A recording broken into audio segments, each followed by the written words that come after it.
Most people believe their financial life will change when they earn more money. But in reality, everything starts to change the moment they save their first $10,000.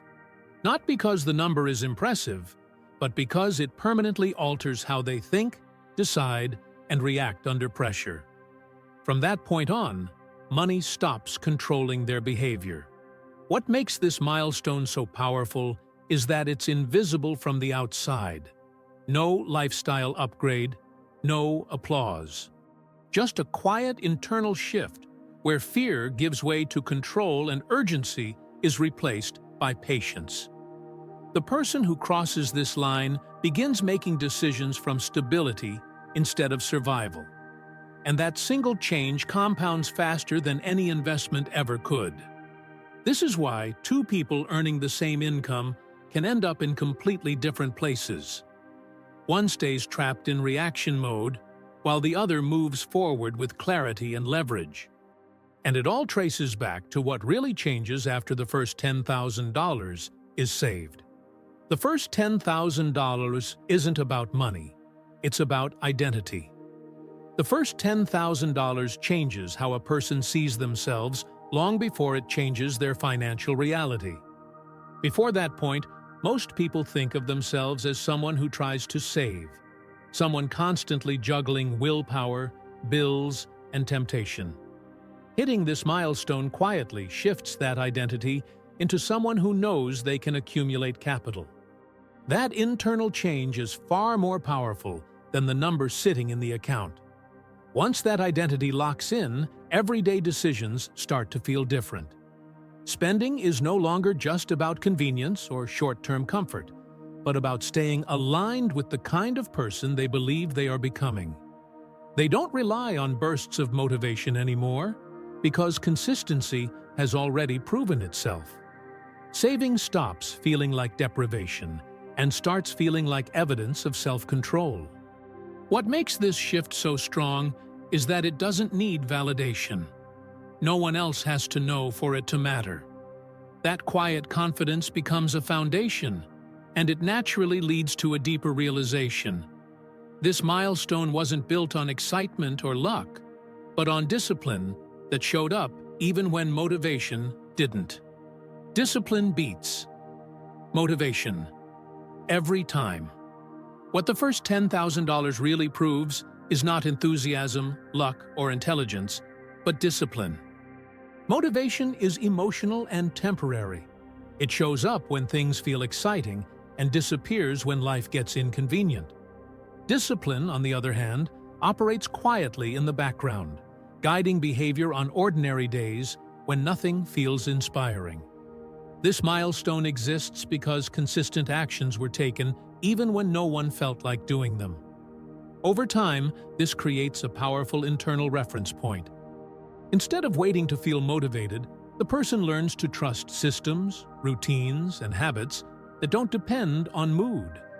Automatic transfers, spending limits, and boring consistency outperform bursts of energy every single time. The result is progress that feels almost anticlimactic, but deeply reliable. What's interesting is how this realization changes future effort. Once someone sees that discipline works regardless of emotion, they stop chasing motivation altogether. And that shift prepares them for the next psychological leap, moving from constant financial fear into something far more stable, a sense of control. From constant fear to financial control. Before reaching $10,000, most financial decisions are reactive. Unexpected expenses feel threatening, small mistakes feel dangerous, and every choice carries an undercurrent of fear. Money becomes something to manage urgently, not thoughtfully. That constant pressure narrows perspective and pushes people toward short-term fixes instead of long-term thinking. With $10,000 set aside, the emotional tone begins to change. There's now a buffer between the person and life's surprises, and that space creates clarity. Decisions slow down, anxiety drops, and logic has room to replace panic. Instead of asking, "How do I survive this?" The question becomes, what's the smartest move here? This shift toward control doesn't mean someone suddenly feels rich. It means they feel stable. And stability opens the door to something many people underestimate: the way liquidity itself creates peace, and how that peace dramatically improves decision-making. Liquidity creates peace, and peace improves decisions. Liquidity changes the emotional relationship with money in a way income alone never can. Knowing there is cash available, accessible, not locked away, reduces background stress that many people don't even realize they're carrying. That constant mental noise fades, making it easier to think clearly and act deliberately. Money stops feeling like a daily emergency and starts feeling like a tool. With that peace comes better choices. High-interest debt becomes easier to avoid, rushed decisions lose their urgency, and people gain the patience to compare options instead of grabbing the first solution. Stress often forces expensive mistakes, while calm creates space for smarter trade-offs. Liquidity quietly protects against both financial and emotional overload. What's powerful is that this calm doesn't just affect money. It spills into work, relationships, and health. When survival pressure fades, attention shifts outward and forward, and that naturally leads to the next transformation: moving beyond financial survival and into a mindset focused on growth. The end of financial survival mode. Before building real savings, most people operate in survival mode without realizing it. Every paycheck is already assigned. Every surprise creates stress, and financial thinking stays narrow and short-term. The primary goal isn't progress. It's simply getting through the month without falling behind. That mindset limits imagination and keeps long-term growth off the table. Reaching $10,000 changes the frame. Bills are still real, but they no longer dominate every decision. Mental energy frees up, allowing someone to think about the future instead of constantly patching the present. Goals shift from cover expenses to build something sustainable. This is where new questions start to appear. Instead of asking how to avoid falling backward, people begin asking how to move forward. And once growth becomes the focus, protection suddenly matters too, because avoiding common financial mistakes becomes just as important as making progress.